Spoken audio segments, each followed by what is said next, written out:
Breaking news కూడా మనం చూస్తూ ఉన్నాం. ఎమ్మెల్యే లాస్య నందిత కారు ప్రమాదంపై ఇప్పుడు కేసు నమోదైంది. లాస్య సోదరి నివేదిత ఫిర్యాదుతో పటాన్చెరు పిఎస్లో కేసు నమోదు చేశారు. ఐపీసీ సెక్షన్ 304A కింద లాస్య పిఏ ఆకాష్పై కేసు నమోదు చేశారు పోలీసులు.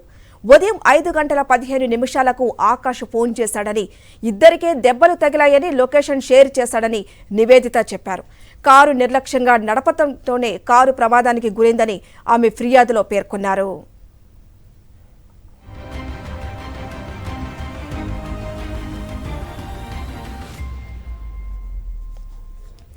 రైట్, ఇక మరిన్ని వివరాలు మా ప్రతినిధి దిలీప్ అందిస్తారు. దిలీప్, చెప్పండి. సోదరి నివేదిత ఫిర్యాదుతో ఇప్పుడు పటాన్చెరు పిఎస్లో కేసు నమోదైంది. మరి ఆ సోదరి ఏం చెప్తుంది దీని గురించి?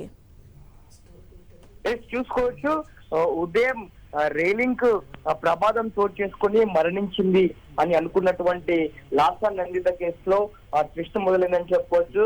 సో ప్రమాదం, డ్రైవర్ అతివేగమే ప్రమాదంగా నిర్లక్ష్యం వల్ల కారు నడపడంతో ముందున్నటువంటి వాహనాన్ని ఢీకొట్టి ఆ తర్వాత రైలింగ్ తగిలినట్టుగా పోలీసులు నిర్ధారణకు వచ్చారు. కాసేపటి క్రితమే సంగారెడ్డి జిల్లా అడిషనల్ ఎస్పీ కూడా ఈ వివరాలను అందించారు. సో లాస్య నందిత సోదరి నివేదిత ఫిర్యాదు మేరకు ఆకాష్, ఎవరైతే లాస్య నందిత పర్సనల్ పిఏ ఆకాష్ ఉన్నారో, సో తన పైన అమీన్పూర్ పోలీసులు కేసు నమోదు చేశారు. అయితే ఈ యాక్సిడెంట్ లో ఆకాష్ కూడా చాలా తీవ్రంగా గాయపడ్డారు. తన 2 కాళ్ళు కూడా విరిగినటువంటి పరిస్థితి కనిపిస్తుంది. తాను ఇటు మదీనాగూడలో ఉన్నటువంటి ప్రైవేట్ శ్రీకర ఆసుపత్రిలో చికిత్స పొందుతున్న పరిస్థితి కూడా కనిపిస్తుంది. అయితే ఏదైతే ముందుగా అనుకున్నారో ఫంక్షన్ కి వెళ్లి వస్తున్నారని చెప్పి అనుకున్నటువంటి పరిస్థితి ఉన్నప్పటికీ కూడా ఆ పోలీసుల విచారణలో మాత్రం సో ఏదైతే ఈ సదాశివపేట పక్కన ఉన్నటువంటి ఒక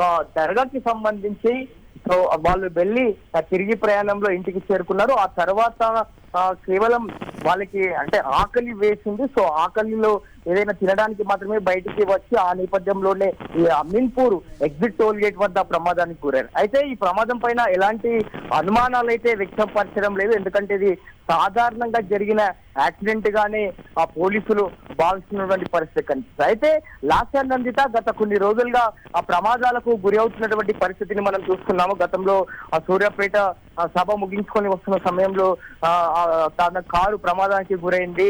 ఆ తర్వాత కొన్ని రోజుల క్రితమే లిఫ్ట్ లో ఇరుక్కుంది. సో ఇలా తరచుగా ప్రమాదాలు జరుగుతున్నటువంటి లాస్య నందితకు సో వాళ్ళ కో సిస్టర్ గా ఉన్నటువంటి అంటే మరో కజిన్ సిస్టర్ గా ఉన్నటువంటి వాళ్ళు కూడా తరచుగా అక్కడ ఉన్నటువంటి ఇక్కడ సదాశివపేట ప్రాంతంలో ఉన్నటువంటి ఓ దర్గాకి వెళ్ళి అక్కడ మొక్కులు చెల్లించుకుంటే అంత మంచి జరుగుతుంది అనేటువంటి చెప్పడంతో సో నిన్న రాత్రి సో ఆకాష్ తో కలిసి అంటే 2 సపరేట్ గా కార్లలో వాళ్ళు అక్కడికి వెళ్ళి మొక్కులు చెల్లించుకొని తిరిగి వాళ్ళు మళ్ళీ వాళ్ళ ఇంటికి చేరుకున్నటువంటి పరిస్థితి. ఆ తర్వాత కేవలం ఆకలి వేయడంతో తినడానికి మాత్రమే బయటికి వచ్చారు.